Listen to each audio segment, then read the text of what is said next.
이놈의 김치가 사람보다 중요해요? 아버지 장례를 치른 직후였어요. 그런데 시어머니가 제게 한 첫마디가 장례 다 치렀으면 새벽에 김장하러 와라였습니다. 아직 관뚜껑 닫히는 소리가 귓가에 울리는데 저는 얼어붙은 손으로 200포기 배추를 씻고 차가운 마당에서 끝없이 마늘을 깠습니다. 그리고 참았던 눈물이 터진 그 순간 시어머니는 제게 이렇게 말했습니다. 죽은 사람은 죽은 사람이야. 손이나 빨리 움직여. 그 말 한마디로 제 삶이 완전히 뒤집혔습니다. 평생 온화하던 남편이 폭발하고 김장통이 마당에 날아가 깨지던 그 장면. 그 뒤에 일어난 일은 아마 여러분이 상상하는 그 이상입니다. 이 이야기는 누군가의 상처가 어떻게 용기가 되는지에 대한 기록입니다. 지금부터 들려드릴게요. 안녕하세요. 담장이 라디오를 운영하고 있는 DJ 임영훈입니다. 사연 소개에 앞서 구독과 좋아요를 한 번씩 눌러주셔서 앞으로도 계속 여러분을 만날 수 있는 기회를 주신다면 정말 감사드리겠습니다. 담장이 라디오를 이렇게 찾아주셔서 정말 감사드립니다. 그럼 이야기 시작하겠습니다. 안녕하세요. 저는 정아린이라고 합니다. 34살이고요.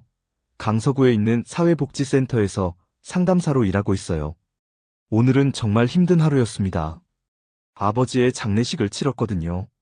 3일장이었는데 마지막 날인 오늘까지 정신이 하나도 없었어요. 아침부터 저녁까지 조문객들을 맞이하고 인사하고 또 인사하고 그렇게 반복되는 시간들이 마치 꿈같이 느껴졌습니다. 장례식장 앞에서 마지막 작별 인사를 나누던 순간 아버지가 정말 떠나신다는 게 실감났어요. 관뚜껑이 닫히는 소리가 아직도 귀에 맴돌고 있습니다. 아무래도 이런 일은 아무리 준비해도 마음이 준비되지 않나 봐요. 남편 재욱 씨가 제 어깨를 감싸며 조용히 말했어요. 하린아, 이제 집에 가자. 많이 힘들었지? 재욱 씨는 정말 다정한 사람입니다. 중학교에서 체육교사로 일하고 있는데요. 학생들에게도 그렇지만 저에게도 항상 따뜻하게 대해줘요. 특히 이런 힘든 시기에는 더욱 세심하게 챙겨주곤 하죠. 아버지 장례 준비할 때도 학교에 연가를 내고 처음부터 끝까지 함께 해주었거든요. 집으로 돌아가는 차 안은 조용했습니다. 창밖으로 보이는 가로등 불빛들이 흘러가고 있었어요. 재욱 씨는 운전하면서도 가끔 백미러로 제 모습을 살펴보곤 했습니다. 걱정되는 표정이 역력했어요. 괜찮아, 여보. 나 괜찮아. 그렇게 말했지만 사실 괜찮지 않았어요. 마음 한편이 텅 빈 것 같았거든요. 아버지가 혼자 사시던 집도 정리해야 하고 아직 처리하지 못한 일들도 많았습니다. 그런데 무엇보다 아버지가 없는 세상에서 살아가야 한다는 게 실감이 나지 않았어요. 집에 도착했을 때는 밤 10시가 넘었습니다. 아파트 현관문을 열고 들어서니 익숙한 우리 집 냄새가 났어요. 그제서야 조금 마음이 놓였습니다. 역시 집이 가장 편한 곳이죠. 샤워하고 와. 내가 따뜻한 차 끓여둘게. 재욱 씨의 배려가 고마웠어요. 정말 3일 동안 제대로 씻지도 못했거든요. 뜨거운 물줄기를 온몸에 받으며 서 있으니 그제서야 긴장이 풀리는 것 같았습니다. 아버지 생각에 눈물이 나려 했지만 꾹 참았어요. 울면 재욱 씨가 더 걱정할 테니까요. 샤워를 마치고 나왔을 때 재욱 씨가 따뜻한 꿀차를 준비해뒀더라고요. 달콤한 향이 마음을 달래주는 것 같았습니다. 고생 많았어, 하린아. 이제 좀 쉬어도 돼. 그런데 그때였습니다. 휴대폰이 울렸어요. 밤 11시가 넘은 시간인데 누가 전화를 걸었을까 싶어 화면을 보니 시어머니였습니다. 박영심 어머니. 아무래도 급한 일이 있나 싶어서 전화를 받았어요. 네, 어머니. 안녕하세요. 아, 하린아. 잘 들어갔나? 장례식 고생 많이 했겠네. 처음에는 안부를 묻는 것 같았어요. 그래서 조금 안심했습니다. 시어머니도 제 상황을 이해해 주시는구나 싶었거든요. 네, 어머니. 덕분에 잘 치렀습니다. 걱정해 주셔서 감사해요. 그런데 다음 말이 예상과 달랐어요. 그런데 말이야, 하린아. 내일 새벽에 좀 일찍 나와라. 김장할 거 있거든. 순간 귀를 의심했습니다. 김장이라고 하셨나요? 지금이 몇 월인지 생각해보니 11월 말이었어요. 아, 그러고 보니 김장철이긴 하네요.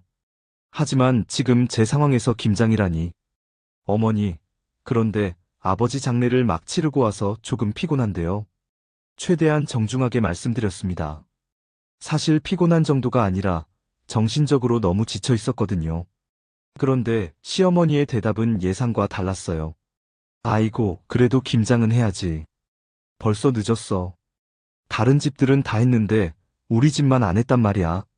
내 손이 빨라야 양이 맞거든. 목소리에 당연하다는 투가 섞여 있었습니다. 마치 제가 거절할 수 없는 일인 것처럼 말이에요. 그런데 정말 그랬어요. 시어머니 앞에서는 항상 그랬거든요. 아니라고 말하기가 어려웠습니다. 재욱 씨가 제 표정을 보더니 눈썹을 찌푸렸어요. 전화 내용을 대략 짐작한 것 같았습니다. 손짓으로 전화를 끊으라는 신호를 보냈지만 저는 이미 말문이 막혀 있었어요. 내일 아침 6시에 와. 배추도 많고 무도 많거든. 혼자서는 도저히 안 돼. 어머니 그런데. 그럼 이따 와라. 일찍 자고. 그리고 전화가 끊어졌습니다. 저는 한동안 휴대폰을 들고 멍하니 있었어요. 방금 무슨 일이 일어난 건지 정리가 안 되었거든요. 아버지 장례를 치르고 온 며느리에게 내일 새벽에 김장하러 오라고 하신 건가요? 재욱 씨가 제 손에서 휴대폰을 가져갔어요. 할인아, 뭐라고 하시는 거야? 김장을 하시는데 내일 새벽에 와서 도와달라고 하시네. 재욱 씨의 표정이 순식간에 굳어졌습니다. 평소에는 정말 온화한 사람인데 이때만큼은 화가 난 것 같았어요. 장례 치르고 온 사람한테 그런 말씀을 하시다니. 내가 전화드려서 사정 말씀드릴게. 하지만 저는 재욱 씨를 말렸어요. 그러면 상황이 더 복잡해질 것 같았거든요. 시어머니는 며느리가 시어머니 일을 거절하느냐고 하실 게 뻔했으니까요. 괜찮아, 여보. 하루만 참으면 돼. 김장이 며칠씩 걸리는 것도 아니고. 그렇게 말했지만 마음은 무거웠습니다. 정말 내일 새벽에 일어나서 김장을 해야 하는 걸까요? 아버지를 떠나보낸 마음도 추스르지 못했는데 말이에요. 재욱 씨가 제 손을 잡았어요. 할인아, 넌 너무 착해. 그러니까 이런 일이 생기는 거야. 맞는 말이었어요. 저는 예전부터 거절하는 게 어려웠거든요. 특히 가족일에서는 더욱 그랬습니다. 사회복지센터에서 일할 때도 마찬가지였어요. 다른 사람들이 힘들어하는 일도 제가 대신 맡아서 하곤 했죠. 그래도 어머니인데 어떡해? 안 갈 수도 없고. 재욱 씨는 한숨을 쉬었어요. 저와 결혼한 지 벌써 5년인데 이런 일이 한두 번이 아니었거든요. 시어머니는 언제나 당연하다는 듯이 저를 부르셨고 저는 거절하지 못했습니다. 그날 밤 침대에 누워서도 잠이 오지 않았어요.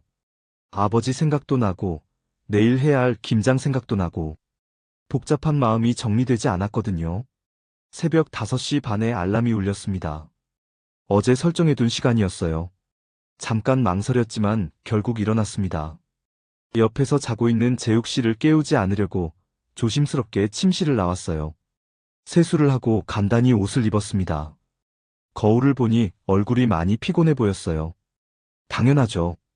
3일 동안 장례 치르느라 제대로 쉬지도 못했는데 또 새벽부터 일을 해야 하니까요. 부엌에서 간단히 토스트를 먹으며 마음을 다잡았습니다. 하루만 참으면 된다고 스스로에게 말했어요. 김장이 얼마나 걸리겠어요. 오늘만 지나면 다시 평상시로 돌아갈 수 있을 거예요. 현관문을 나서며 뒤를 돌아봤습니다. 재욱 씨는 아직 자고 있을 테고 저는 또 하루를 시작하는 거죠. 이런 일상이 언제까지 계속될까요? 문득 그런 생각이 들었습니다. 지하철역으로 걸어가는 길, 새벽 공기가 차갑게 뺨을 스쳤어요. 11월 말의 추위가 본격적으로 시작되고 있었습니다. 이제 정말 겨울이 오는구나 싶었어요. 아버지 없는 첫 번째 겨울이 말이에요. 새벽 6시 정각에 시댁 현관문 앞에 서 있었습니다.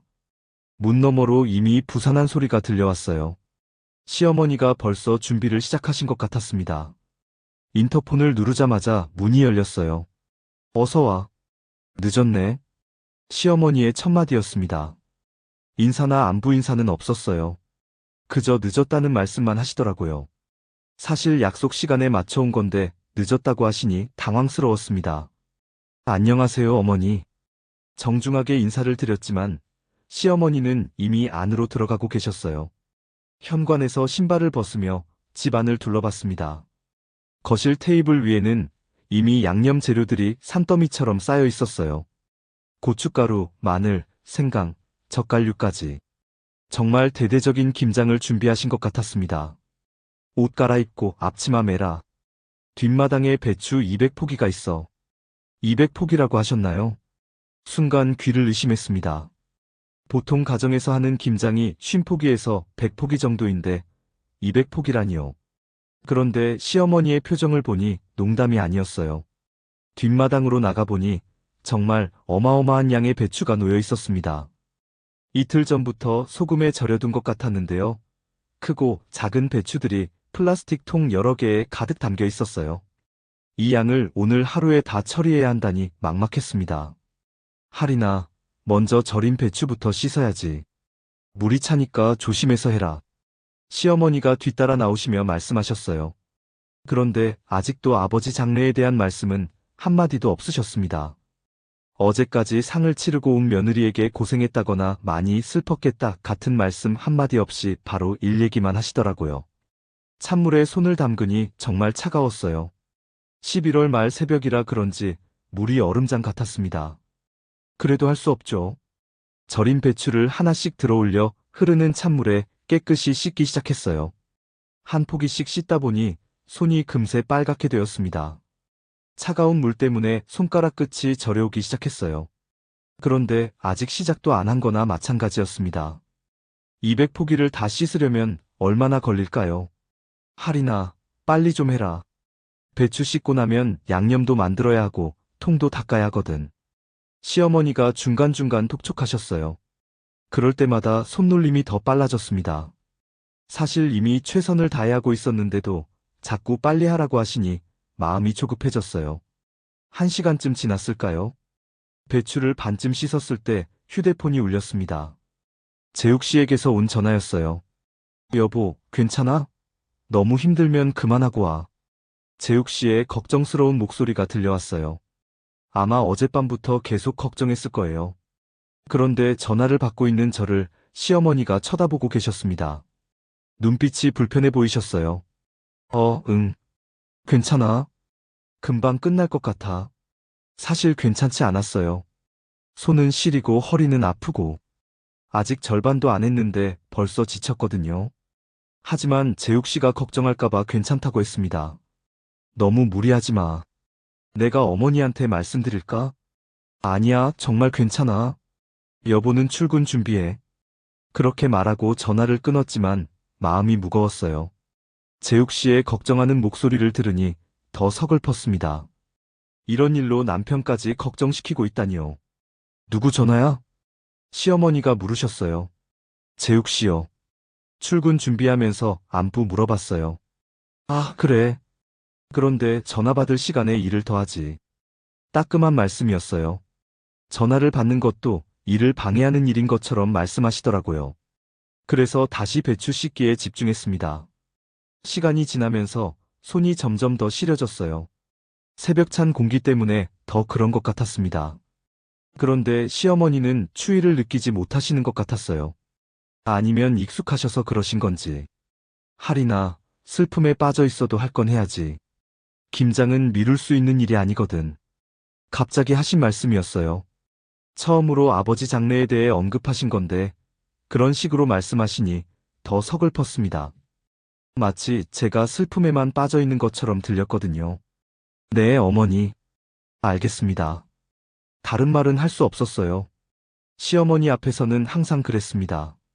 제 마음을 표현하기보다는 순순히 따르는 게 편했어요. 그래야 분위기가 나빠지지 않으니까요. 9시쯤 되어서야 배추 씻기가 끝났습니다. 3시간 동안 계속 찬물에 손을 담그고 있었더니 손가락 감각이 거의 없어졌어요. 물 밖으로 손을 꺼내니 새빨갛게 부어 있었습니다. 이제 양념 만들어야지. 마늘 깔고 생강 갈고. 시어머니가 다음 지시를 내리셨어요. 잠시 쉬는 시간도 없이 바로 다음 단계로 넘어가는 거였습니다. 아무래도 오늘은 하루 종일 쉬지 못할 것 같았어요. 부엌으로 들어가니 정말 많은 양의 마늘이 놓여 있었습니다.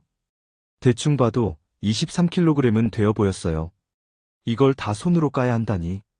마늘 까는 일이 얼마나 손가락 아픈 일인지 아시는 분은 아실 거예요. 하나하나 마늘을 까기 시작했습니다. 찬물에 불은 손가락으로 마늘 껍질을 벗기니 더 아팠어요. 그런데 시어머니는 옆에서 계속 지켜보고 계셨습니다. 손이 느리네. 이런 식으로 하면 언제 끝나려나.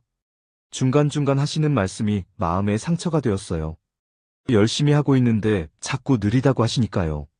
그래서 더 빨리 하려고 했지만 오히려 손가락을 다칠 뻔했습니다. 10시쯤에 재욱씨가 또 전화했어요. 하리나, 정말 괜찮아? 목소리가 이상해. 역시 제 상태를 알아채시더라고요. 재욱씨는 정말 세심한 사람이에요. 목소리만 들어도 제가 힘든지 아는 거죠. 괜찮아, 여보. 곧 끝날 것 같아. 거짓말이었어요.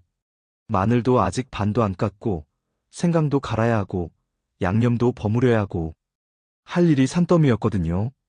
하지만 재욱 씨를 안심시키려고 그렇게 말했습니다. 내가 학교 끝나면 바로 갈게. 오늘 6교시라 좀 늦을 것 같지만. 아니야, 오지 마. 괜찮다고 했잖아. 재욱 씨가 오면 시어머니가 불편해하실 거예요. 아들이 와서 며느리 일을 도와주는 것을 좋게 보지 않으시거든요. 그래서 오지 말라고 했습니다. 전화를 끊고 다시 마늘 까기에 집중했어요. 그런데 손가락 끝이 점점 더 아파졌습니다. 마늘즙이 상처난 부분에 스며들어서 따끔거렸어요. 11시쯤 되어서야 마늘을 다 깠습니다. 이제 생강을 갈아야 했어요. 큼직한 생강 덩어리를 강판에 갈기 시작했는데 생각보다 힘이 많이 들었습니다. 팔이 아프고 어깨가 결렸어요. 하리나, 점심은 어떻게 할 거야? 시어머니가 물으셨어요. 벌써 점심시간이 다 되어가고 있었습니다. 그런데 아직 김장 준비도 끝나지 않았는데 점심까지 준비해야 하나요? 어머니께서 편하신 대로 하시면 돼요. 그럼 네가 라면이라도 끓여라. 나는 손이 아파서 못하겠어. 결국 라면까지 제가 끓이게 되었어요. 생강 갈던 손을 씻고 부엌으로 가서 라면을 끓였습니다. 간단한 일이지만 지친 몸으로 하니 힘들었어요. 라면을 먹으면서 잠깐 쉴 수 있었습니다. 그제서야 시계를 보니 낮 12시가 넘어 있었어요. 새벽 6시부터 시작해서 벌써 6시간이 지난 거였습니다. 그런데 아직도 할 일이 많이 남아 있었어요. 다 먹었으면 이제 양념 버무려야지. 시어머니의 재촉이 또 시작되었습니다. 잠깐의 휴식도 아까우신 것 같았어요. 그래서 급히 라면을 다 먹고 다시 일을 시작했습니다. 양념 버무리는 일은 정말 힘들었어요. 큰 대야에 고춧가루, 마늘, 생강, 젓갈을 넣고 섞는 건데 양이 너무 많았거든요. 손으로 계속 비비고 섞다 보니 팔이 아팠습니다. 잘 섞어야 맛있어. 대충대충 하면 안 돼. 시어머니가 옆에서 계속 지시하셨어요. 열심히 하고 있는데도 자꾸 더 잘하라고 하시니 스트레스가 쌓였습니다. 2시쯤에 재욱 씨가 또 전화했어요. 하리나, 아직도 끝 안 났어? 너무 오래 걸리는데. 재욱 씨의 목소리에도 걱정이 가득했어요. 평소 같으면 진작 끝났을 시간인데 아직도 하고 있으니 이상하게 생각하는 거죠. 응, 양이 좀 많아서 그래. 조금만 더 하면 돼. 또다시 거짓말을 했어요. 사실 언제 끝날지 모르겠었거든요. 배추 버무리는 일이 제일 오래 걸리는 작업인데 아직 시작도 못했으니까요. 내가 정말 갈게. 혼자서는 너무 힘들 것 같아. 아니야, 정말 괜찮아. 걱정하지 마. 억지로 밝은 목소리를 냈습니다. 재욱 씨가 걱정하는 게 미안했거든요.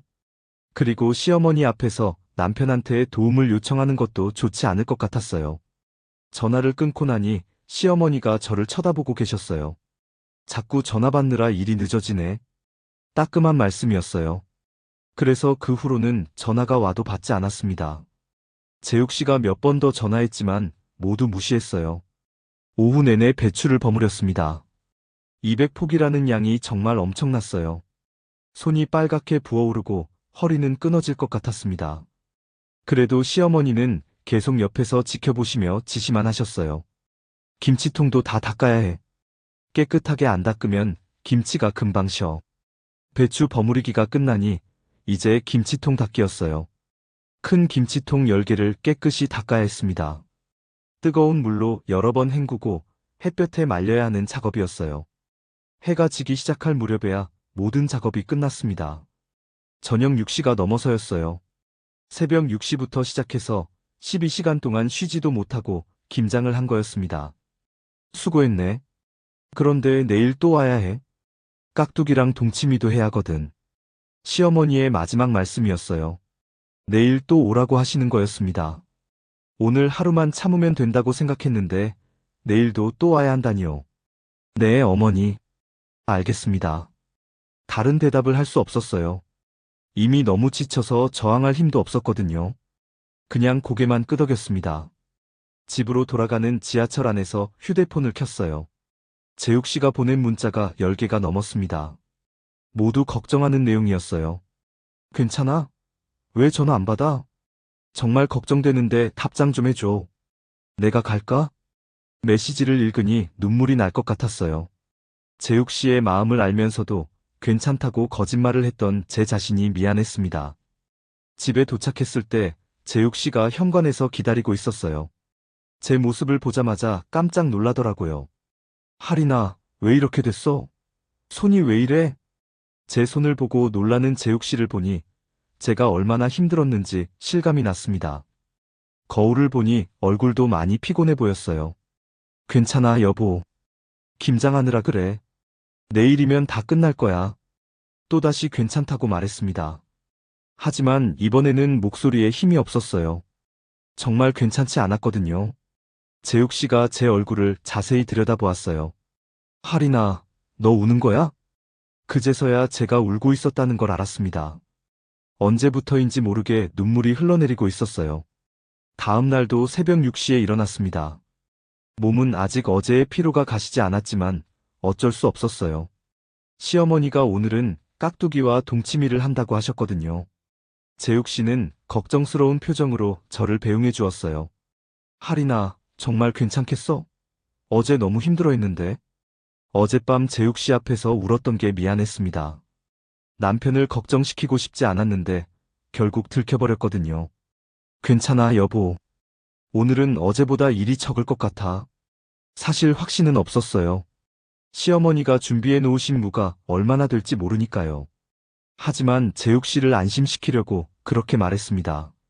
시댁에 도착하니 어제와 마찬가지로 이미 준비가 되어 있었어요. 뒷마당에는 크고 작은 무들이 산더미처럼 쌓여 있었습니다. 깍두기용 무와 동치미용 무를 따로 준비해 놓으셨더라고요. 어서 와. 오늘은 무 씻고 자르는 일부터 해야 해. 시어머니의 인사였습니다.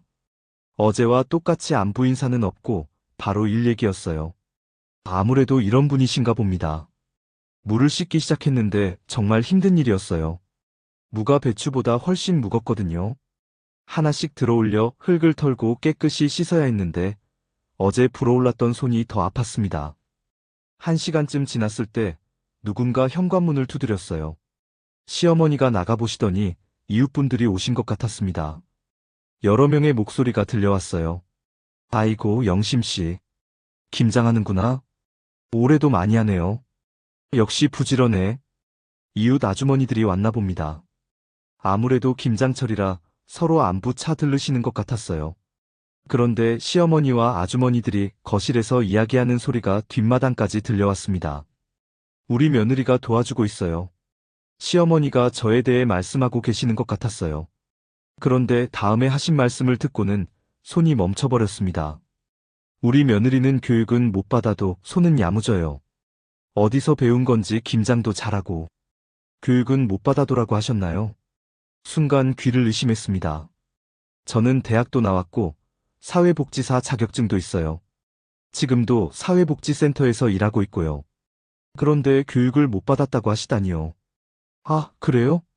요즘 며느리들은 김장할 줄도 모르던데. 그러게요. 우리 때는 시집 가면 당연히 해야 하는 일이었는데. 이웃분들과의 대화가 계속 이어졌어요. 저에 대한 이야기였지만 마치 제가 없는 사람인 것처럼 말씀하시더라고요. 그것도 사실이 아닌 내용으로 말이에요.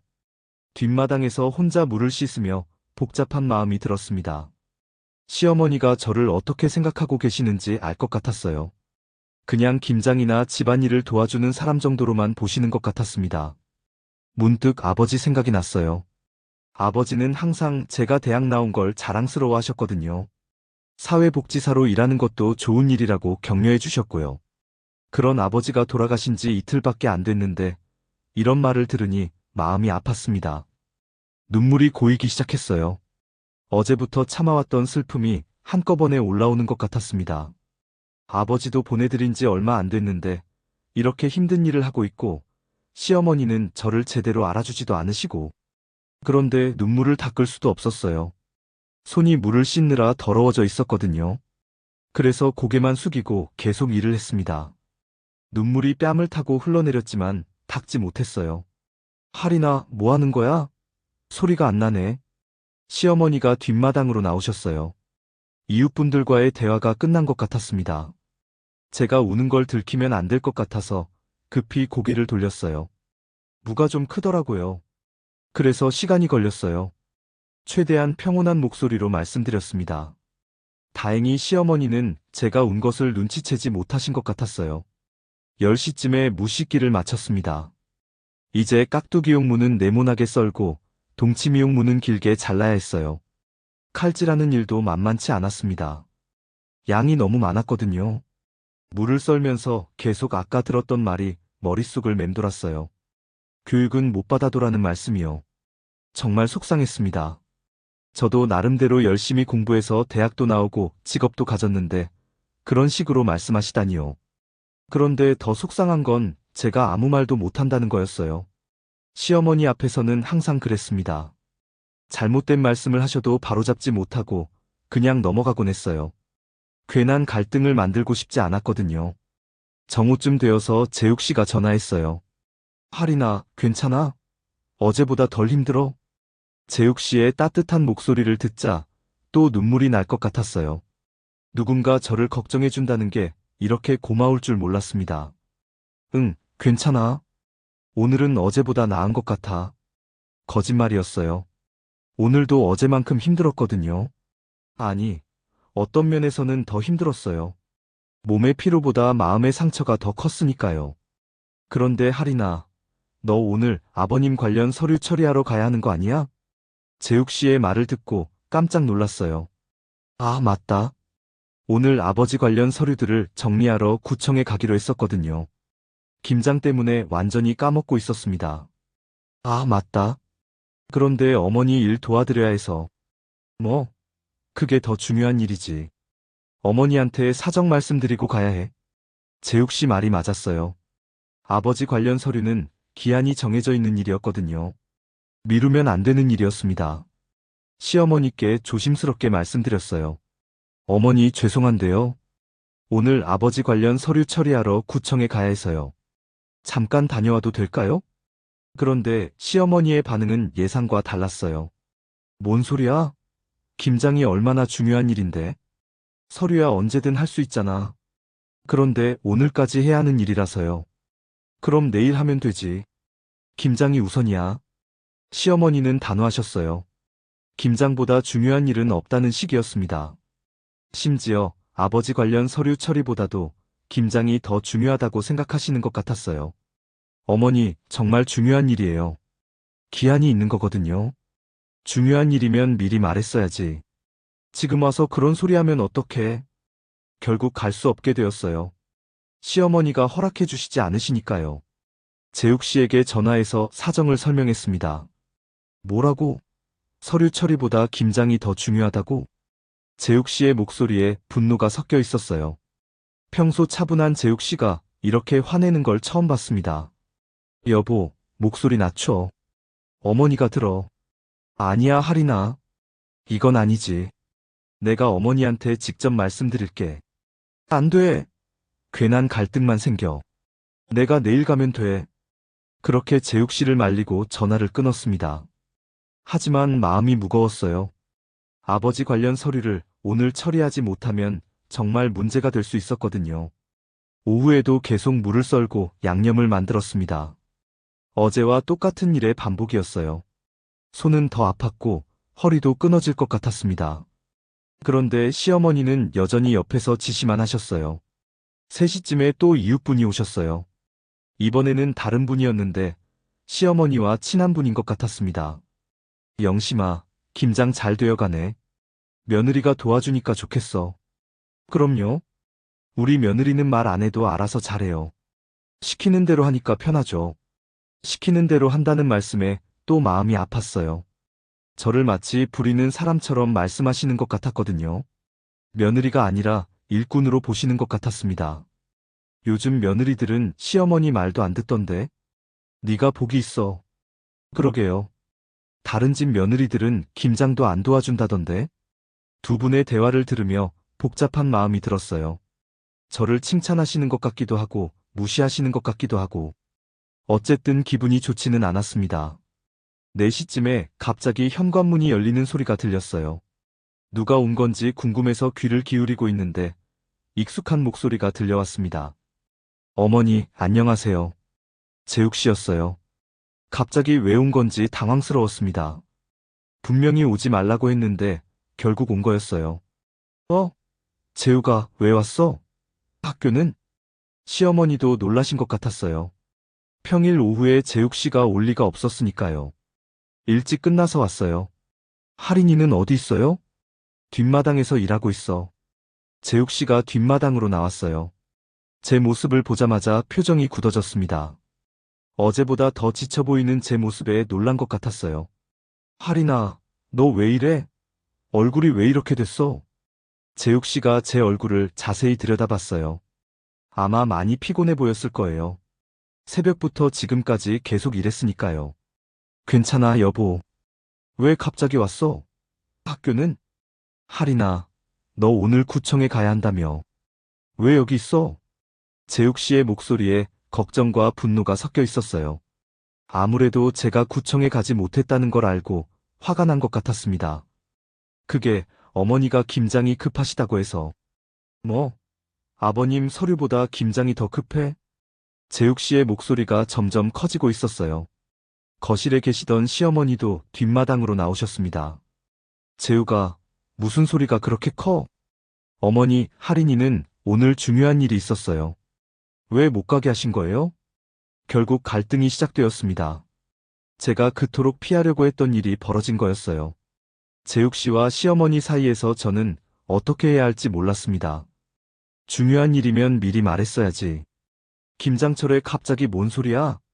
어머니, 이건 아니에요. 아버님이 돌아가신 지 이틀밖에 안 됐는데 김장을 시키시다니. 재욱 씨의 말에 시어머니의 표정이 험악해졌어요. 며느리 편을 드는 아들이 못마땅하신 것 같았습니다. 뭐? 김장을 시킨다고?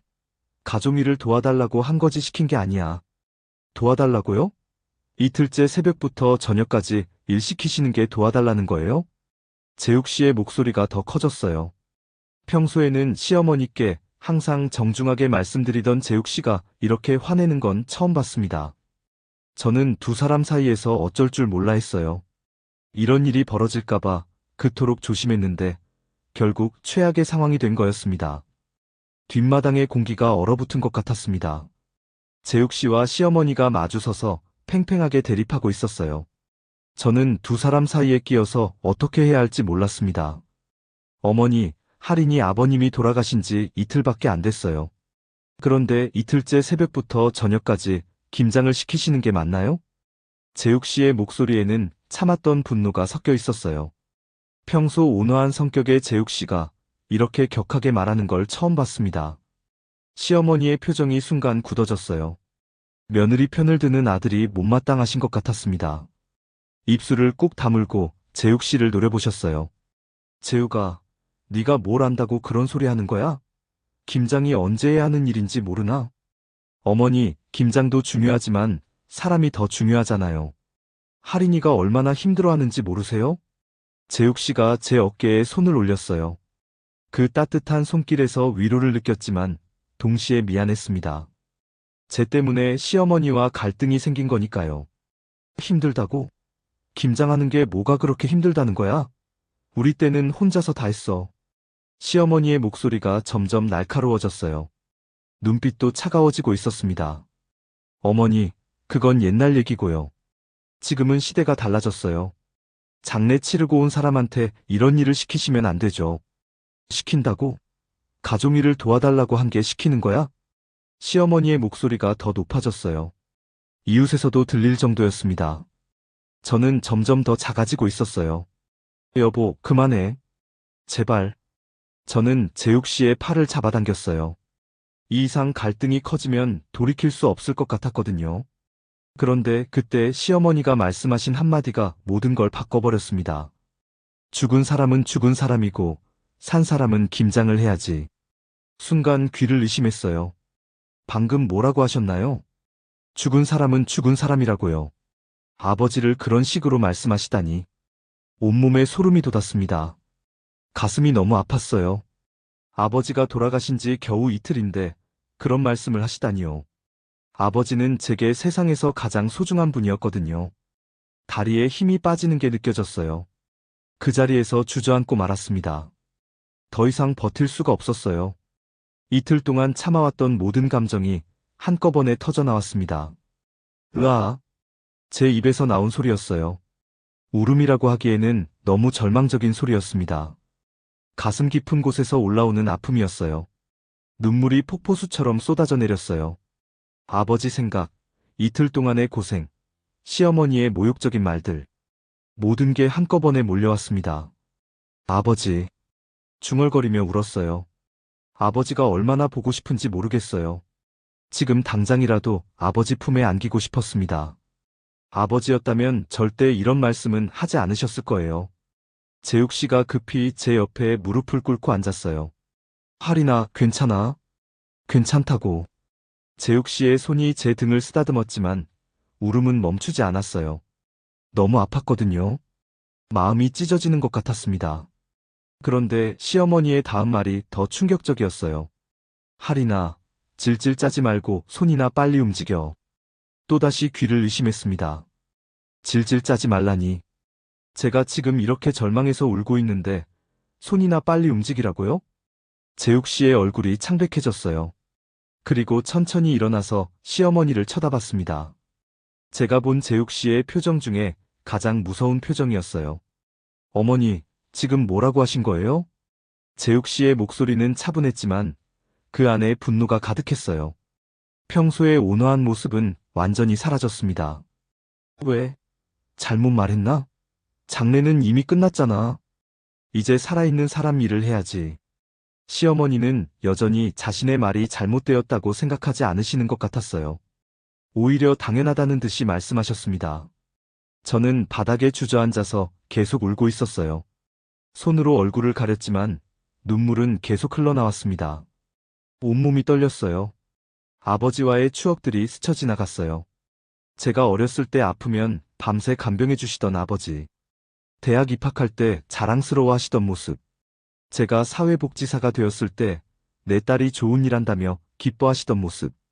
그런 소중한 아버지를 죽은 사람은 죽은 사람이라고 말하다니요.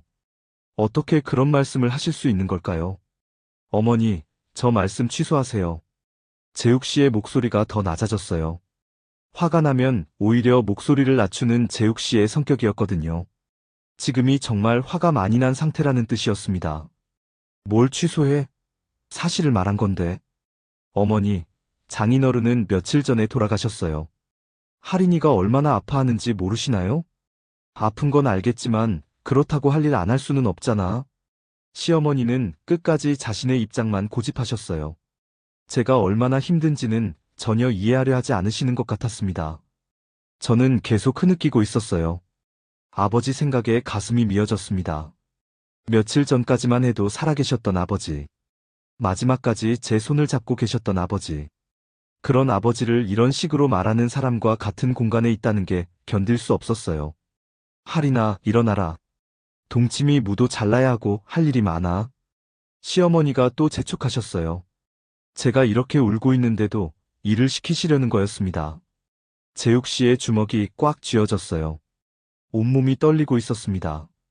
평생 누구한테도 화를 내본 적 없는 재욱 씨가 이렇게 분노하는 모습을 본 건 처음이었어요. 어머니, 그만하세요. 뭘 그만해? 나는 할 말 다 했어.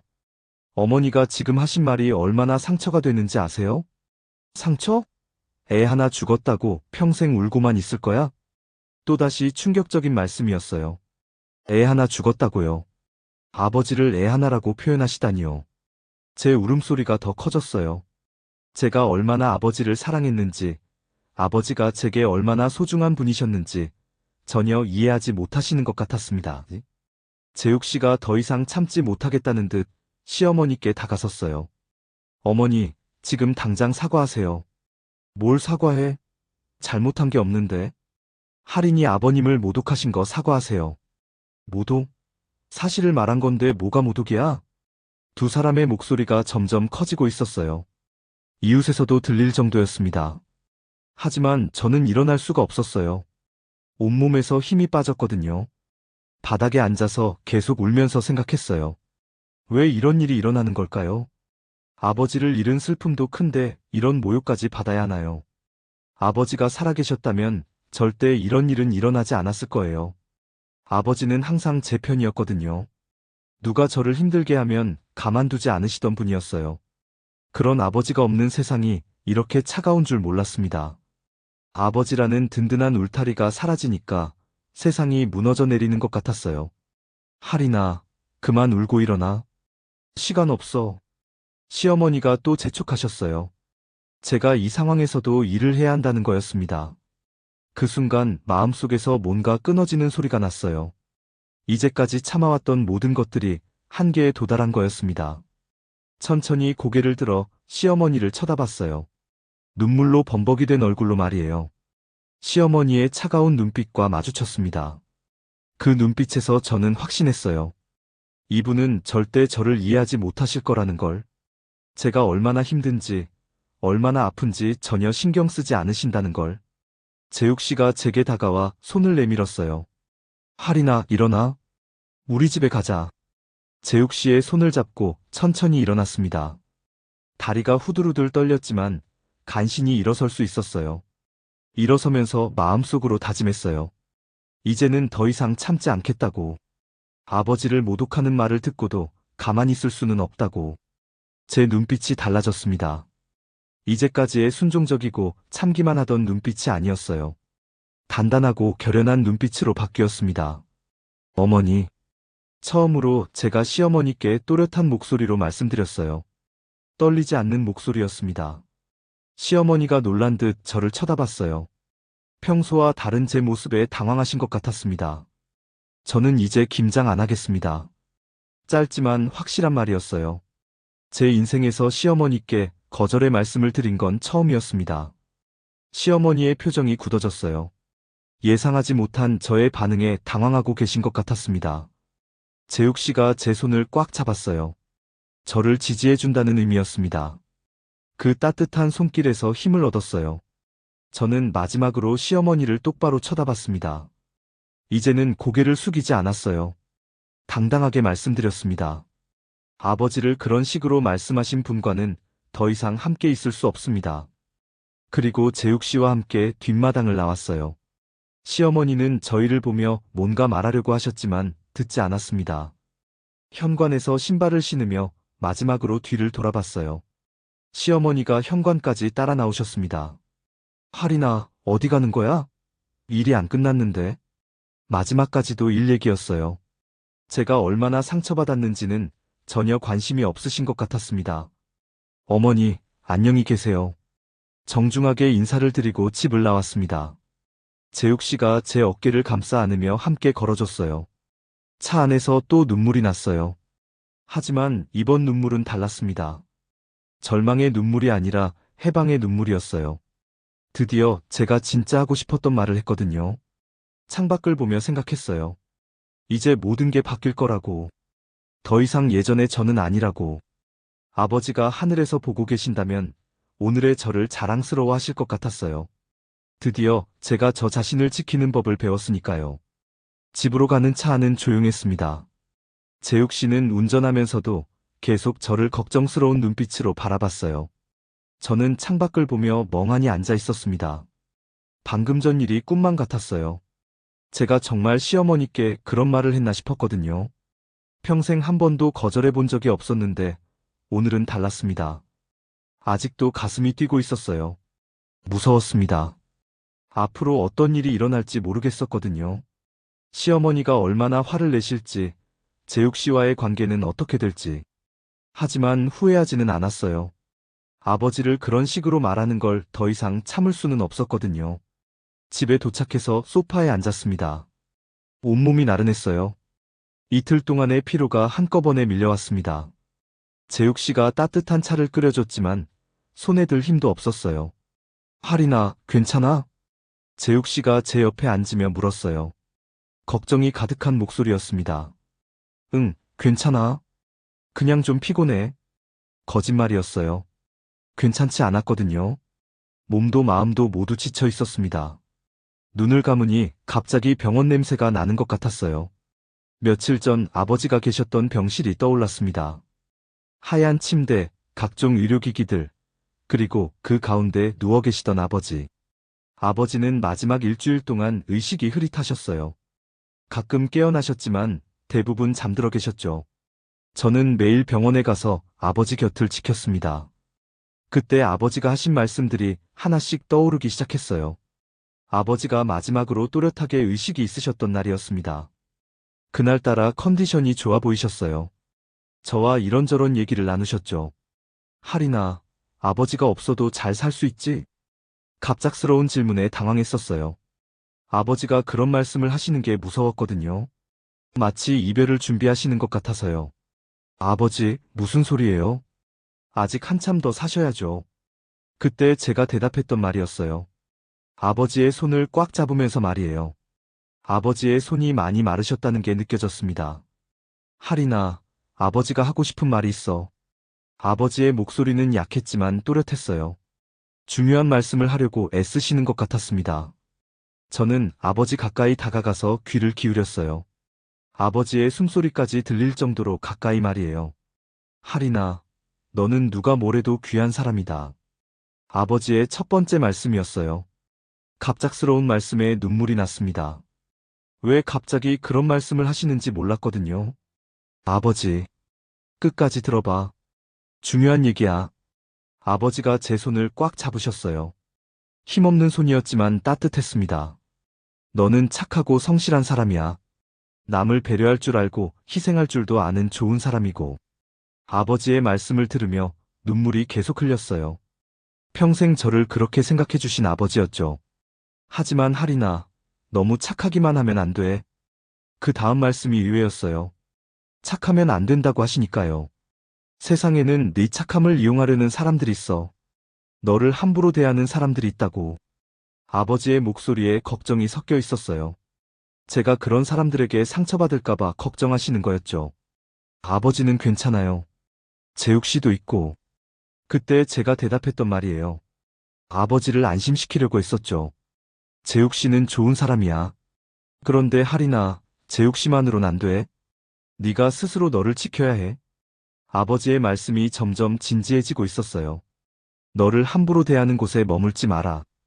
그 말씀이 가장 또렷하게 기억나요. 아버지가 온 힘을 다해 하신 말씀 같았거든요. 누가 너를 무시하거나 상처 주면 참지 마. 아버지 딸은 그런 대우 받을 사람이 아니야. 아버지의 눈빛이 간절했어요. 정말 중요한 말씀을 하고 계신다는 걸 알 수 있었습니다. 하리나, 약속해. 너를 소중히 여기지 않는 곳에서는 떠나겠다고. 아버지가 제게 약속을 요구하셨어요. 그때는 왜 그런 말씀을 하시는지 잘 몰랐어요. 그냥 아버지를 안심시켜드리려고 고개를 끄덕였었죠. 네, 아버지. 약속할게요. 그래, 내 딸. 너는 정말 귀한 사람이야. 절대 잊지 마. 그것이 아버지와 나눈 마지막 긴 대화였어요. 그 이후로는 의식이 흐려지셨고, 며칠 후 돌아가셨거든요. 그때는 그냥 아버지의 당부 정도로만 생각했어요. 설마 제가 정말 그런 상황에 처할 거라고는 생각하지 못했죠. 그런데 지금 생각해보니 아버지는 다 알고 계셨던 것 같아요. 제가 앞으로 어떤 일을 겪게 될지 예상하고 계셨던 거죠. 소파에서 일어나 아버지 사진이 있는 선반으로 갔어요. 아버지의 영정 사진이 거기 모셔져 있었습니다. 웃고 계시는 아버지의 모습이 그리웠어요. 아버지, 저 오늘 약속 지켰어요. 사진을 향해 중얼거렸어요. 아버지가 들으실 수 있을 것 같았거든요. 너를 함부로 대하는 곳에 머물지 말라고 하셨죠. 오늘 그 약속 지켰어요. 눈물이 또 났어요. 하지만 이번에는 슬픈 눈물이 아니었습니다. 아버지의 말씀을 지킬 수 있어서 다행이라는 마음이었어요. 시어머니가 하신 말씀들을 다시 떠올려 봤어요. 교육은 못 받아도라는 말, 죽은 사람은 죽은 사람이라는 말, 우는 건 다 끝났다는 말. 그 모든 말들이 아버지가 경고하신 것들이었어요. 저를 함부로 대하는 말들이었죠. 아버지였다면 절대 그런 말을 하지 않으셨을 거예요. 아버지는 항상 저를 귀하게 여기셨거든요. 제가 어떤 일을 해도 자랑스러워 하셨고, 제가 힘들어하면 누구보다 걱정해 주셨어요. 너는 누가 뭐래도 귀한 사람이다. 아버지의 말씀이 다시 들려오는 것 같았어요. 그 말씀이 지금의 저에게 힘을 주고 있었습니다. 맞아요. 저는 귀한 사람이에요. 누군가의 며느리이기 이전에 소중한 한 사람이죠. 아무나 함부로 대할 수 있는 존재가 아니에요. 재욱 씨가 제 뒤로 다가왔어요. 하리나, 뭐하고 있어? 아버지께 인사드리고 있었어. 재욱 씨도 아버지 사진을 바라봤어요. 재욱 씨도 아버지를 많이 좋아했거든요. 아버지가 하린이 편에서 응원하고 계실 거야. 재욱 씨의 말에 고개를 끄덕였어요. 정말 그런 것 같았거든요. 여보, 제가 오늘 한 일이 맞는 것 같아요. 당연하지. 너무 늦었을 정도야. 재욱 씨가 제 어깨를 감쌌어요. 따뜻한 위로였습니다. 아버지 사진을 한 번 더 바라봤어요. 아버지의 미소가 더 밝아 보이는 것 같았습니다. 마치 잘했다고 격려해 주시는 것 같았어요. 아버지, 이제 저도 달라질 거예요. 더 이상 함부로 당하지 않을게요. 마음속으로 다짐했어요. 아버지의 말씀을 평생 기억하고 살겠다고. 그날 밤 잠자리에 들면서 생각했어요. 오늘이 제 인생의 전환점이 될 것 같다고. 이제부터는 예전의 저와 다를 거라고. 아버지가 남기신 마지막 선물이 바로 그 말씀이었던 것 같아요. 저를 지키는 법을 알려주신 거죠. 눈을 감으니 아버지의 목소리가 다시 들렸어요. 하리나, 너는 귀한 사람이야. 그 말씀을 가슴에 새기고 잠이 들었습니다. 내일부터는 정말 다른 사람이 될 거라는 다짐과 함께 말이에요. 집에서 하루를 보낸 후 다음 날 아침이었습니다. 재욱 씨는 평소보다 일찍 일어나 무언가를 준비하고 있었어요. 저는 아직도 어제 일이 꿈만 같아서 멍하니 앉아 있었습니다. 하리나, 오늘 구청 가야 하지? 아버님 서류 처리. 재욱 씨가 저에게 물었어요. 맞아요. 어제 못했던 일을 오늘은 꼭 해야 했습니다. 응, 가야 해. 그런데 괜찮을까? 어머니가 화나셨을 텐데. 아직도 걱정이 되었어요. 어제 그런 일이 있었는데 시어머니가 어떻게 생각하고 계실지 무서웠거든요. 화나신 건 우리가 아니라 어머니 잘못이야. 너무 걱정하지 마. 재욱 씨의 말이 힘이 되었어요. 그래도 마음 한편으로는 불안했습니다. 구청 업무를 마치고 오후에 집으로 돌아오는 길이었어요. 휴대폰이 울렸습니다. 시어머니에게서 온 전화였어요. 받을까? 재욱 씨가 물었지만 저는 고개를 저었어요. 아직은 시어머니와 대화할 마음의 준비가 안 되어 있었거든요. 하지만 전화는 계속 울렸어요. 몇 번이고 걸어오시더라고요. 결국 재욱 씨가 전화를 받았습니다. 네, 어머니. 재욱 씨의 목소리는 어제보다 차가웠어요. 뭐라고요? 김장을 다시 하자고요? 재욱 씨의 표정이 굳어졌습니다. 시어머니가 김장을 다시 하자고 하시는 것 같았어요. 어머니, 어제 무슨 일이 있었는지 기억나시죠? 재욱 씨의 목소리에 분노가 섞이기 시작했어요. 하린이는 안 갈 거예요. 어머니가 사과하시기 전까지는요. 그런데 시어머니가 뭐라고 하셨는지 재욱 씨의 얼굴이 빨갛게 달아올랐어요. 뭐라고요? 사과할 게 없다고요? 재욱 씨가 목소리를 높였습니다. 운전 중이었는데도 흥분하고 있었어요. 어머니, 하린이 아버님을 뭐라고 하셨는지 기억 안 나세요? 재욱 씨가 시어머니에게 따지고 있었어요. 저는 옆에서 듣고만 있었습니다. 지금 당장 시댁으로 가겠습니다. 어머니랑 제대로 얘기해야겠어요. 재욱 씨가 전화를 끊고 차 방향을 돌렸어요. 시댁으로 가는 거였습니다. 여보, 괜찮아? 안 가도 돼. 저는 재욱 씨를 말렸지만 재욱 씨는 이미 결심한 것 같았어요. 하린아, 이제 그만해. 더 이상 참을 수 없어. 재욱 씨의 목소리는 단호했어요. 평생 본 재욱 씨 중에서 가장 화난 모습이었습니다. 시댁에 도착했을 때 시어머니는 뒷마당에서 김장 정리를 하고 계셨어요. 어제 우리가 나간 후에 혼자서 마저 하신 것 같았습니다. 재욱 씨가 차에서 내리자마자 뒷마당으로 곧장 향했어요. 저는 뒤따라갔습니다. 어머니. 재욱 씨가 시어머니를 불렀어요. 시어머니가 돌아보셨는데 표정이 좋지 않았습니다. 왔구나. 할인이는? 저 여기 있어요, 어머니. 제가 인사를 드렸지만 시어머니는 차갑게 쳐다보셨어요. 그래, 왔으면 어서 김장 마저 해라. 어제 못 끝낸 거 아직 많아. 시어머니가 당연하다는 듯 말씀하셨어요. 어제 그런 일이 있었는데도 아무 일 없었던 것처럼 행동하시는 거였습니다. 재욱 씨가 시어머니 앞으로 다가갔어요. 어머니, 어제 하신 말씀에 대해서 사과하셔야죠. 뭘 사과해? 잘못한 게 없는데. 시어머니는 여전히 자신이 잘못하지 않았다고 생각하고 계셨어요. 할인이 아버님을 뭐라고 하셨는지 기억 안 나세요? 사실을 말한 거잖아. 죽은 사람 얘기하지 말고 할 일이나 해. 시어머니가 또다시 그런 식으로 말씀하시자 재욱 씨의 표정이 무서워졌어요. 그때 재욱 씨의 시선이 마당 한쪽에 놓여있던 김장통에 머물렀습니다. 큰 플라스틱 통에는 어제 담근 김치가 가득 들어 있었어요. 재욱 씨가 천천히 그 김장통으로 걸어갔습니다. 뭔가 결심한 듯한 표정이었어요. 재욱아, 뭐 하는 거야? 시어머니가 불안한 듯 물으셨어요. 재욱 씨의 행동이 예상과 다른 것 같아서요. 재욱 씨가 김장통을 들어 올렸습니다. 20kg도 넘을 텐데 혼자서 번쩍 들어 올렸어요.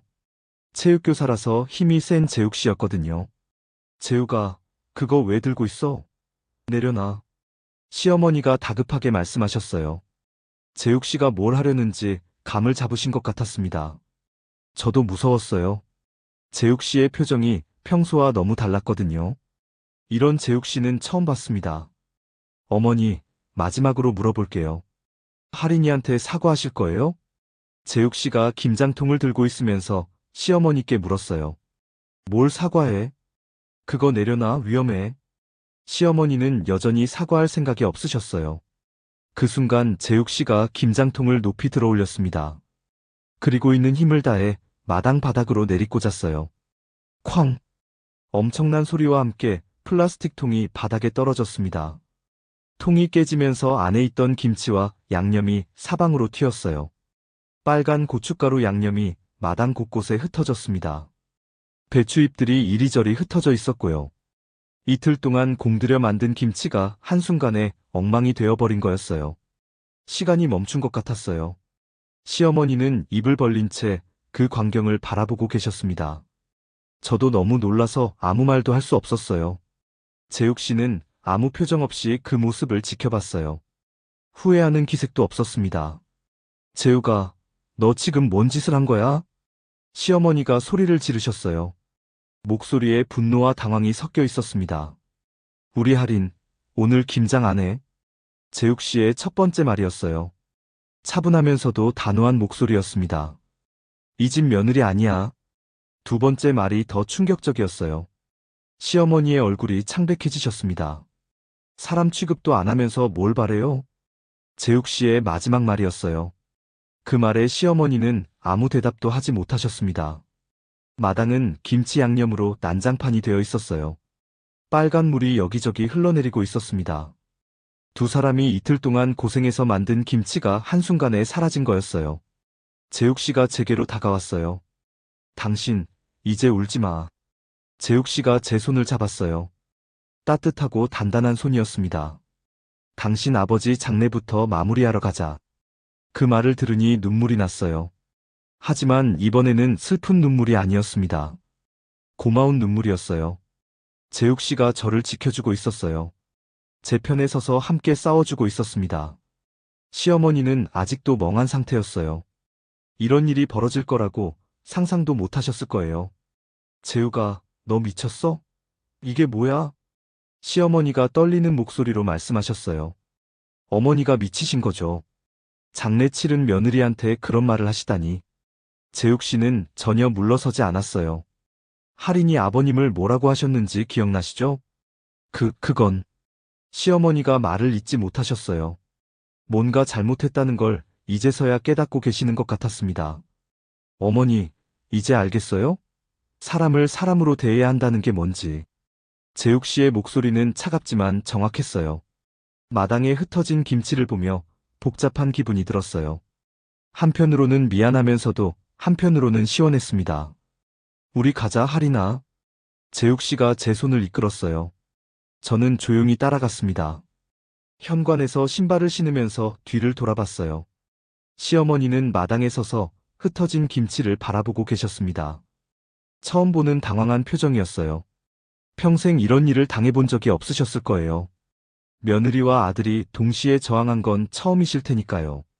차 안에서 재욱 씨가 말했어요. 하리나, 미안해. 진작 이렇게 했어야 했는데. 고마워, 여보. 정말 고마웠어요. 재욱 씨가 저를 위해 그런 일을 해줄 줄 몰랐거든요. 이제 정말 달라질 거야. 어머니도 생각을 바꾸실 거야. 재욱 씨의 말에 고개를 끄덕였어요. 오늘 일을 겪고 나면 시어머니도 달라지실 것 같았습니다.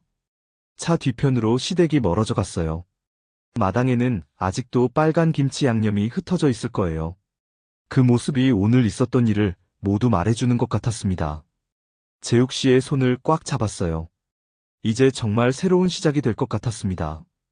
김장통 사건이 있은 지 일주일이 지났습니다. 그동안 저희는 시댁과 연락을 끊고 지냈어요. 재욱 씨는 평소보다 더 일찍 퇴근해서 제 상태를 살펴봤습니다. 하리나, 괜찮아? 어머니한테서 연락 온 거 없어? 매일 물어보는 재욱 씨의 질문이었어요. 걱정이 많으셨던 것 같습니다. 없어. 아마 화가 많이 나셨을 거야. 사실 시어머니가 어떻게 지내고 계신지 궁금하긴 했어요. 하지만 먼저 연락드릴 생각은 없었습니다. 그런데 재욱 씨가 갑자기 진지한 표정을 지었어요.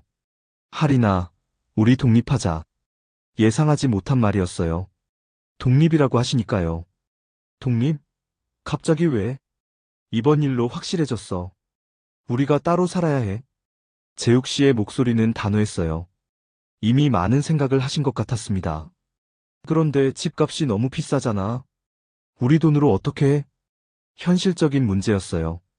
요즘 전세값이 너무 올라서 저희 능력으로는 쉽지 않았거든요. 전세자금 대출 받아서라도 해야 해. 이렇게 살면 안 돼. 재욱 씨는 이미 계획을 세우신 것 같았어요. 그날부터 저희는 집을 알아보기 시작했습니다. 사회복지센터에서 일하는 제 월급과 재욱 씨의 교사 월급을 합쳐도 선택의 폭이 넓지는 않았어요. 하지만 포기하지 않고 계속 찾아다녔습니다. 2주일 후에 드디어 괜찮은 투룸 전세집을 찾았어요. 시댁에서 지하철로 30분 정도 거리였습니다. 너무 가깝지도 멀지도 않은 거리였어요. 이 집으로 하자. 재욱 씨가 결정했을 때 저도 동감했어요. 비싸긴 했지만 저희만의 공간을 갖는다는 게 설레었거든요. 계약을 마치고 이사 준비를 하는 동안 흥미로운 소식을 들었어요. 시댁 근처에 사시는 재욱 씨 고등학교 동창의 어머니에게서 온 전화였습니다. 재욱아, 너희 어머니가 동네에서 소문이 났다. 무슨 소문이요? 김장 사건 말이야. 동네 사람들이 다 알더라. 저는 깜짝 놀랐어요. 그 일이 동네에 알려진 건가요? 어머니가 이웃분들한테 하소연하셨나 봐요. 아들 부부가 버르장머리가 없다고. 역시 시어머니다운 반응이었어요. 자신의 잘못은 인정하지 않으시고 저희를 나쁘게 말씀하시는 거죠. 그런데 사람들 반응이 어때요? 재욱 씨가 조심스럽게 물었어요. 그게 말이야. 사람들이 오히려 어머니를 비난하더라고. 예상과 다른 대답이었어요. 장래 치른 며느리한테 그럴 수 있냐고 다들 혀를 차던데. 동네 분들이 저희 편을 들어주신 거였어요. 특히 같은 나이대 아주머니들이 더 그래. 자기들도 시어머니 때문에 고생한 경험이 있어서 그런가 봐. 그 말을 들으니 마음이 조금 놓였어요. 저희가 잘못한 게 아니라는 걸 다른 사람들도 알아주시는 거니까요. 어머니는 뭐라고 하세요? 처음엔 계속 변명하시더니 요즘엔 잠잠해지셨어. 아무래도 부담스러우신 것 같아. 시어머니도 여론이 좋지 않다는 걸 느끼고 계신 것 같았어요. 이사하기 사흘 전이었습니다. 갑자기 시어머니에게서 전화가 왔어요. 일주일 넘게 연락이 없다가 처음 오신 전화였습니다. 재욱 씨가 전화를 받았어요. 네, 어머니. 재욱 씨의 목소리는 여전히 차가웠어요. 네? 만나자고요? 시어머니가 만나자고 하신 것 같았어요. 재욱 씨와 저는 눈을 마주 봤습니다. 할인이도 함께요? 글쎄요, 할인이한테 물어봐야겠는데요. 재욱 씨가 저를 쳐다봤어요. 결정을 맡기시는 거였습니다. 잠시 고민했어요. 만나서 뭔 말씀을 하실지 궁금하긴 했어요. 혹시 사과를 하시려는 건지. 만나볼까요? 결국 만나기로 했습니다. 궁금하기도 했고 정리는 해야 할 것 같았거든요. 다음 날 오후에 시댁 근처 카페에서 만났습니다. 시어머니는 저희보다 먼저 와서 기다리고 계셨어요. 평소보다 많이 수척해 보이셨습니다. 어서 와라. 예전과 다른 톤이었어요. 조금 더 조심스러우신 것 같았습니다. 자리에 앉아서 서로 마주봤어요. 어색한 침묵이 흘렀습니다. 시어머니가 먼저 입을 여셨어요. 그동안 어떻게 지냈나? 안부를 묻는 말씀이었어요. 하지만 어색했습니다. 잘 지냈습니다, 어머니. 정중하게 대답드렸어요. 이사 간다며? 재욱 씨가 이사 계획을 말씀드린 것 같았어요. 네, 어머니. 저희끼리 살아보려고요. 재욱 씨가 대답했어요. 시어머니는 잠시 말이 없으셨어요. 뭔가 말하려고 준비하시는 것 같았습니다. 할인아. 시어머니가 저를 부르셨어요. 네, 어머니. 그날 일 때문에 기분이 상했지? 드디어 그 얘기를 꺼내셨어요. 하지만 사과라고 하기에는 애매한 표현이었습니다. 기분이 상한 정도가 아니었어요, 어머니. 솔직하게 말씀드렸어요. 아버지를 그런 식으로 말씀하셔서 정말 많이 아팠습니다. 시어머니의 표정이 조금 굳어졌어요. 그건 그때 내가 화가 나서 그랬어. 깊은 뜻은 아니었어. 변명 같은 말씀이었어요. 진심 어린 사과는 아니었습니다. 어머니, 깊은 뜻이 아니라고 해서 상처가 없어지는 건 아니에요. 재욱 씨가 끼어들었어요. 할인이가 얼마나 힘들어했는지 아세요? 시어머니는 잠시 말이 없으셨어요. 그러더니 조금 다른 톤으로 말씀하셨습니다. 내가 좀 심했나? 처음으로 자신의 잘못을 인정하시는 것 같았어요. 네, 어머니. 많이 심하셨어요. 제가 분명하게 말씀드렸어요. 미안하다. 드디어 사과의 말씀이 나왔어요. 하지만 뭔가 아쉬운 느낌이었습니다. 그러니까 다시 돌아와. 예전처럼 지내자. 결국 시어머니의 진짜 속마음이 나온 거였어요. 사과보다는 저희를 다시 불러드리려는 게 목적이신 것 같았습니다. 재욱 씨와 저는 잠시 눈을 마주봤어요. 그리고 저는 마음을 정했습니다. 어머니, 죄송하지만 돌아가지 않겠습니다. 시어머니의 표정이 당황스럽게 바뀌었어요. 왜? 사과했잖아. 사과해 주셔서 고맙습니다. 하지만 저를 존중하지 않는 자리로는 돌아가지 않겠습니다. 제가 단호하게 말씀드렸어요. 아버지의 마지막 말씀이 떠올랐거든요. 존중? 뭔 소리야? 시어머니가 이해하지 못하시는 것 같았어요. 어머니는 저를 며느리로만 보셨지 한 사람으로는 보지 않으셨어요. 무슨 말인지 모르겠네. 제 감정, 제 상황, 제 아픔에는 관심이 없으셨잖아요. 오직 김장과 집안일만 중요하셨고요. 제 말을 들으신 시어머니는 할 말이 없으셨어요. 어머니, 저도 어머니를 어머니로 모시고 싶어요. 하지만 서로 존중하는 관계여야 해요. 그럼 어쩌자는 거야? 저희끼리 살면서 가끔 안부 인사나 하면 좋겠어요. 하지만 예전처럼은 안 되겠어요. 시어머니는 제 말을 받아들이기 어려워하시는 것 같았어요. 재욱아, 너도 그렇게 생각하나? 재욱 씨를 보시며 물으셨어요. 네, 어머니. 할인이 말이 맞아요. 재욱 씨도 저를 지지해 주었어요. 우리가 따로 살면서 서로 존중하는 관계를 만들어가요. 시어머니는 한참 동안 생각에 잠기셨어요. 아마 이런 상황을 예상하지 못하셨을 거예요. 알겠다. 그럼 그렇게 하자. 결국 받아들이셨어요. 다른 선택이 없다는 걸 아신 것 같았습니다. 카페를 나서면서 마음이 복잡했어요. 아쉬운 마음도 있었지만 후련한 마음이 더 컸습니다.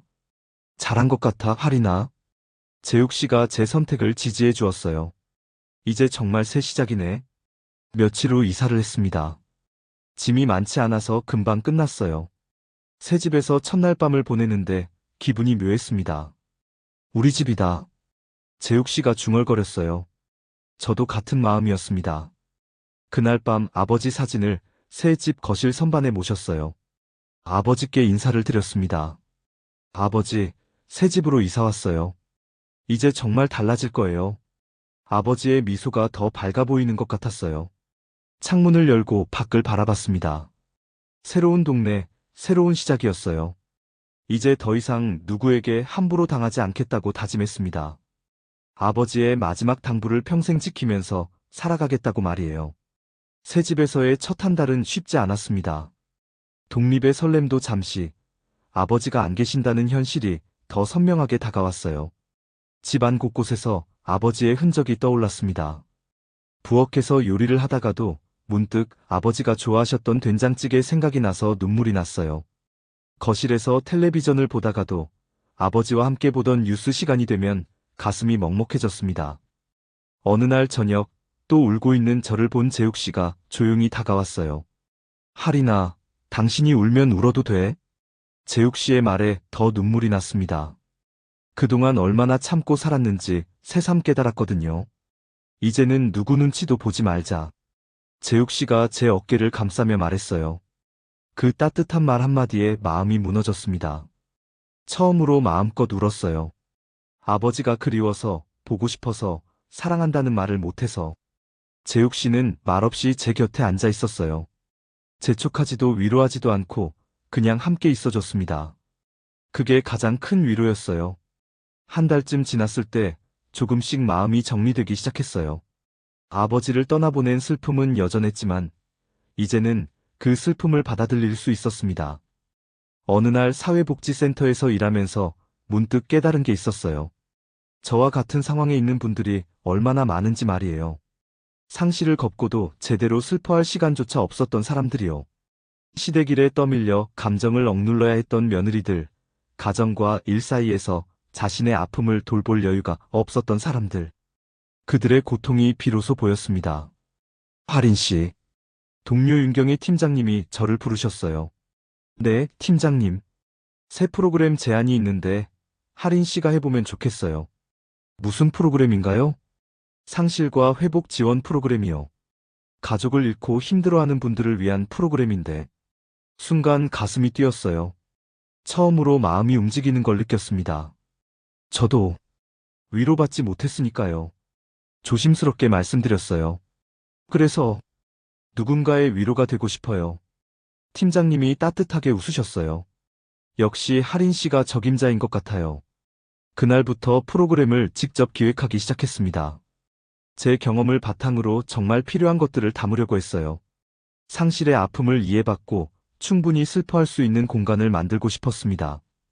한 달 후 첫 강의 날이 왔어요. 10명의 참석자가 왔습니다. 모두 최근에 가족을 잃으신 분들이었어요. 강의실에 서자 떨렸어요. 제가 과연 이분들에게 도움이 될 수 있을까 싶었거든요. 안녕하세요. 저는 정아린입니다. 떨리는 목소리로 시작했어요. 저도 얼마 전에 아버지를 잃었습니다. 참석자들의 시선이 집중됐어요. 슬픔에는 정답도 시간표도 없습니다. 제 경험에서 나온 진심 어린 말이었어요. 다만 슬픔을 존중해주는 사람이 곁에 있다면 우리는 다시 살아갈 힘을 찾을 수 있어요. 한 분이 고개를 끄덕이시더니 눈물을 흘리기 시작하셨어요. 그러자 다른 분들도 하나둘 눈물을 보이셨습니다. 그 순간 아버지의 말씀이 떠올랐어요. 너는 귀한 사람이다. 가슴 깊은 곳에서 그 말이 천천히 빛을 내는 걸 느꼈어요. 아버지가 제게 주신 마지막 선물이 이런 의미였구나 싶었습니다. 울고 싶을 때는 마음껏 우세요. 그리워할 때는 충분히 그리워하세요. 그게 사랑하는 사람을 보내는 우리의 방법이니까요. 참석자들이 조용히 고개를 끄덕였어요. 같은 아픔을 겪은 사람들만이 나눌 수 있는 깊은 공감이었습니다. 2시간 동안 이어진 첫 강의가 끝났어요. 참석자들이 하나둘 나가면서 고마움을 표하셨습니다. 선생님 덕분에 마음이 좀 놓여요. 저만 이렇게 힘든 게 아니었구나 싶어서 위로가 됐어요. 그런 말들을 들으니 보람을 느꼈어요. 제 상처가 누군가에게는 약이 될 수 있다는 걸 알았습니다. 강의실을 정리하고 나오니 재욱 씨가 입구에서 기다리고 있었어요. 어땠어? 좋았어. 정말 의미 있는 시간이었어. 재욱 씨가 조용히 손을 내밀었어요. 당신은 이제 누군가에게 살아갈 이유를 주는 사람이 됐어.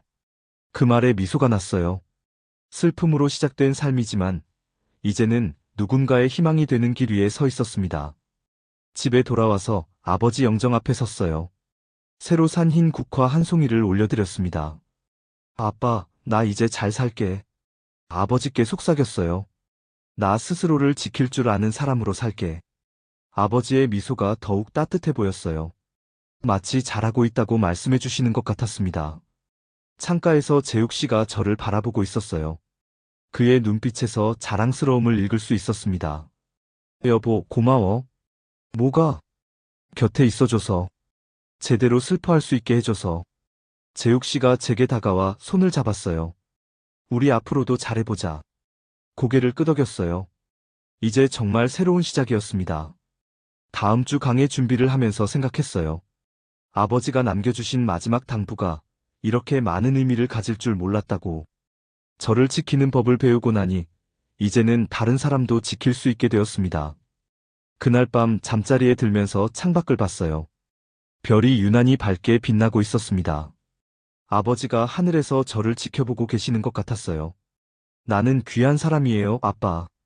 중얼거렸어요. 이제는 그 말의 진정한 의미를 알겠습니다. 새로운 삶은 슬픔을 견딘 뒤에 피어납니다. 그리고 그 삶은 누군가에게는 희망의 빛이 되어줄 수 있어요. 재욱 씨의 잔잔한 숨소리를 들으며 잠이 들었습니다. 내일도 누군가의 아픔에 위로가 될 수 있는 하루가 되기를 바라면서 말이에요. 오늘의 사연은 어떠셨나요? 듣고 계신 곳이나 소감을 댓글에 남겨주신다면 여러분과 소통할 수 있는 좋은 시간이 될 것 같습니다. 시청해주셔서 감사합니다. 지금까지 담장이 라디오 DJ 임영훈이었습니다. 여러분, 행복한 하루 되세요.